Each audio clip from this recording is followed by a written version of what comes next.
Hello friends, welcome to my channel. Let's have a look at problem 3, longest substring without repeating characters. So actually this problem is a very classic problem now.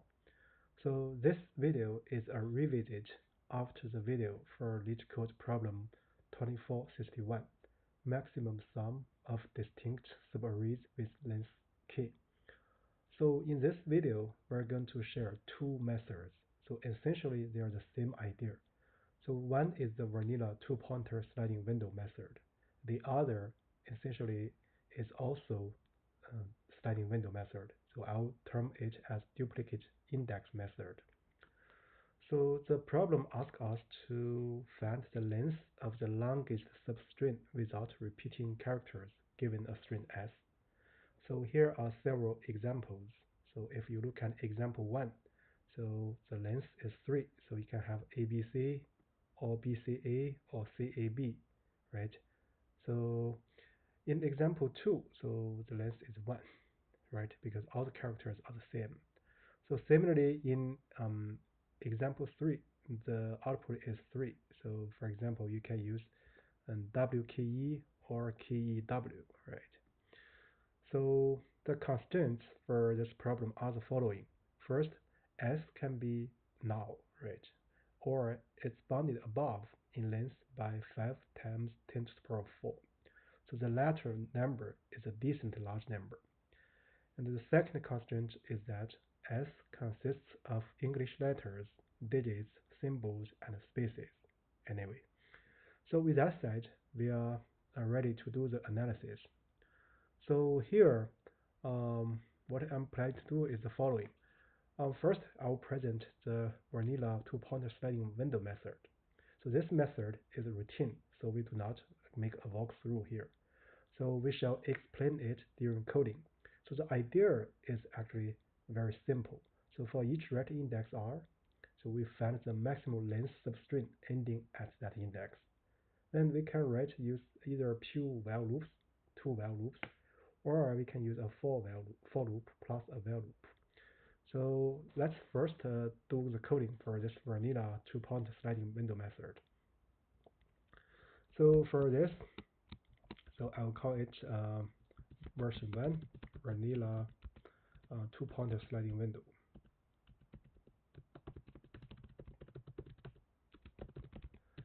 So this actually read quite a number of them, and also we have a playlist for practicing two-pointer sliding window method. So here, let me first initialize a result. So this result is 0. The reason is that the S can be empty. So also we want to find the maximum length, right? So we want to initialize a smaller number, but with the problem context, 0 is the right one, or right initialization. And then we're going to use a dictionary. So the dictionary will store the character and the frequency, right? So if frequency equals 1, and it's in the window, so this means that no repetition there or in that window, right? So then I'm also going to initialize a left pointer. So left pointer is the starting point, right? So what we're going to do is to do a for loop. So you can write this for loop as while loop. It also works equally. So I'm going to write it with a for loop just for saving some typing. So for R, so R is the index. So you can interpret this R as the right pointer, the character, right, in enumerate S. And then first I'm going to add this character to the dictionary. So this character may not be in the dictionary, so we can use this one, this get method, right? So we get this character. So if not, we are going to set a default value to be 0. Then we add 1, right? So then we want to push the left pointer to the right so that within the window there's no duplicates. So this is a while loop for sure. So while L, so that's not while. So while the character is greater than 1, right? So we want to make sure this character has no repetition. So then if we look at it as a whole loop, in a global view, then we can guarantee all the characters with ending at the current index r will um, have no repetitions when we do the computation. So let's first do a while loop. So the left character will be, so actually we do not need to introduce this variable, but we introduce it here just for clarity. So this will be SL, right? Then we want to move L to the right. This corresponding to decrement the counting of this character by 1, right? So for sure, this character is already in the dictionary when we move forward, when we do the scan of this string. So for this corresponds the deletion or decrement of the frequency by 1 corresponds to push L to the right by 1 unit. So once we exit this while loop, we have a state that is d character equals to 1, right? So in this case, so we're going to update the result, and it will be max the result. And then because from the current L up to R, so there's no repetitions, we just need to count starting from L and ending at R, how many characters. So that is R minus L plus 1, right?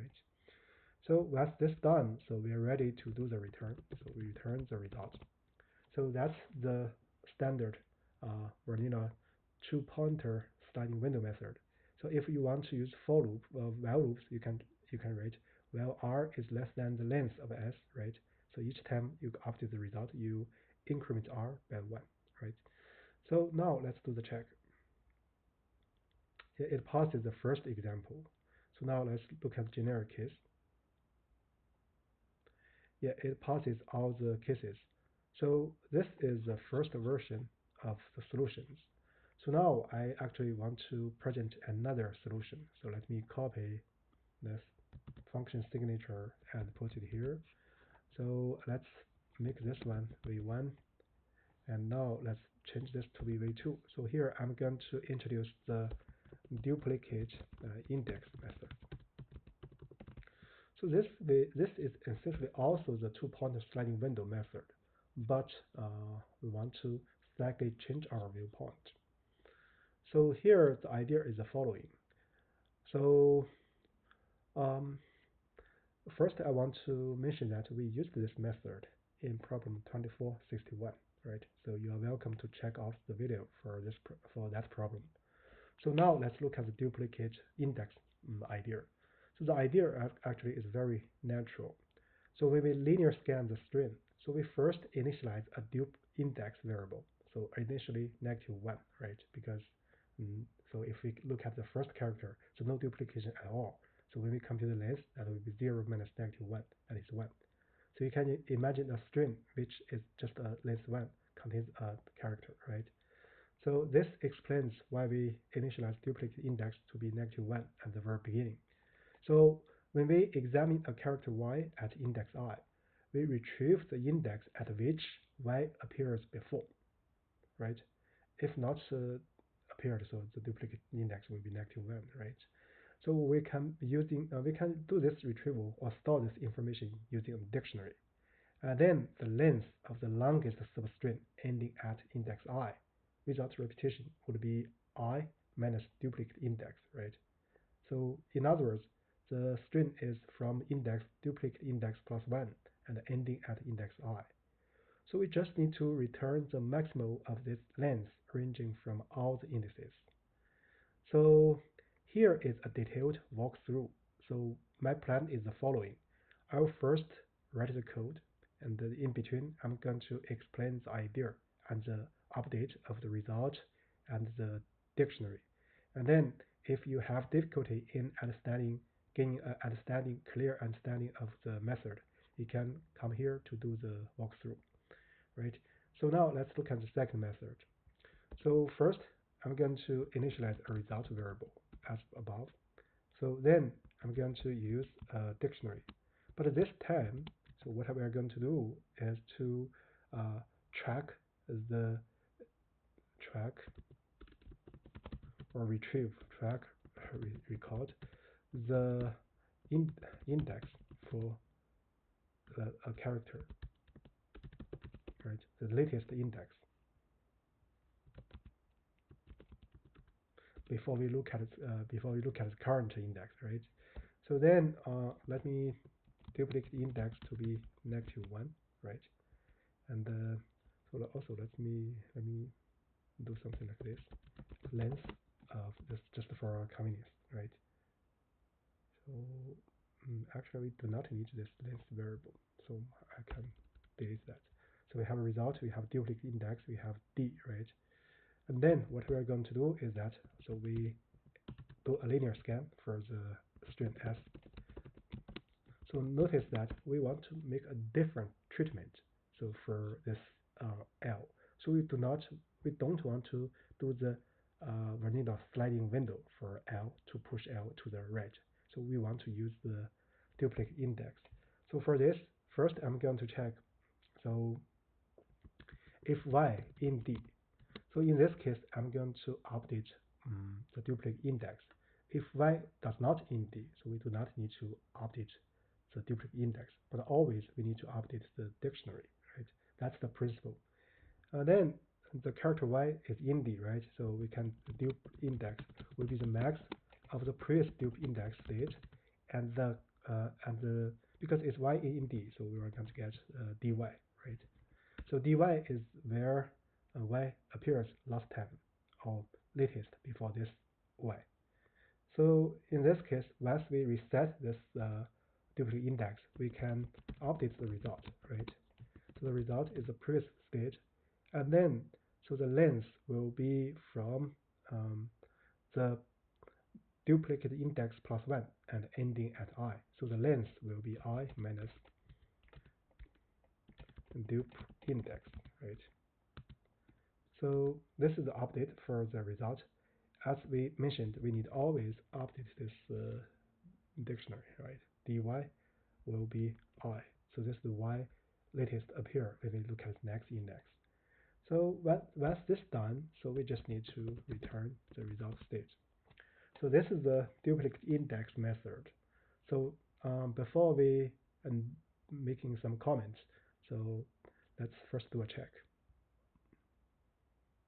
So invalid syntax. So for y in any, for let's see, for I y in a numerate s. So let's see, invalid. Let me check. Oh, sorry. In, right. So now let's run this check. Yeah, it passes the first example. Now let's look at the generic case. Yeah, it passes all the cases. So here, this is the walkthrough, right? So we can see we have duplicate index -1. D is empty, used to store the character and index. Result used to update maximum length ending at index I. So for here, so when I equals 0, so you can have A not in D, right? So the result will be 1, and D has such a state. Then similarly for I equals 1 and 2, and so they are not in D. So we just update the results to be 3, right? So so this is the dictionary state. So in this case, using example 1, so it means that this is ABC. So now if we look at the index 3, so A is in D, right? So in this case, we need to update the duplicate index. So that is the duplicate index, the previous state, and the D of A, so where A appears last time. So that is 0, right? The index for A last appeared. So then -1, so maximal will be 0. So then the result will be max the previous state and the current I minus duplicate index. That is -3, and 3 minus 0. That is 3. So here 3 minus 0 means that the maximum length is 3 ending at this current character A. This corresponding to the string BCA, right? Then you can walk through the index for 4, 5, 6, 7. So finally returns 3. So this is the final state of this D. So let's print this out.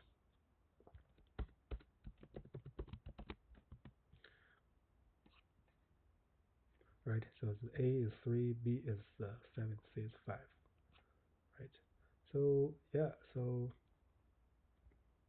I guess that's about it for this video. So here, actually, the first thought maybe we need a two-pointer sliding window method. But thus we can do some level of abstraction, so we can use this duplicate index method as in problem 2461. So with that said, I guess that's about it for this specific problem. Um, Here, let me mention that the two-point sliding window method or the duplicate index method it's a general method. So actually for the two-point sliding window method, we have a special playlist in our channel. So you're welcome to check out that.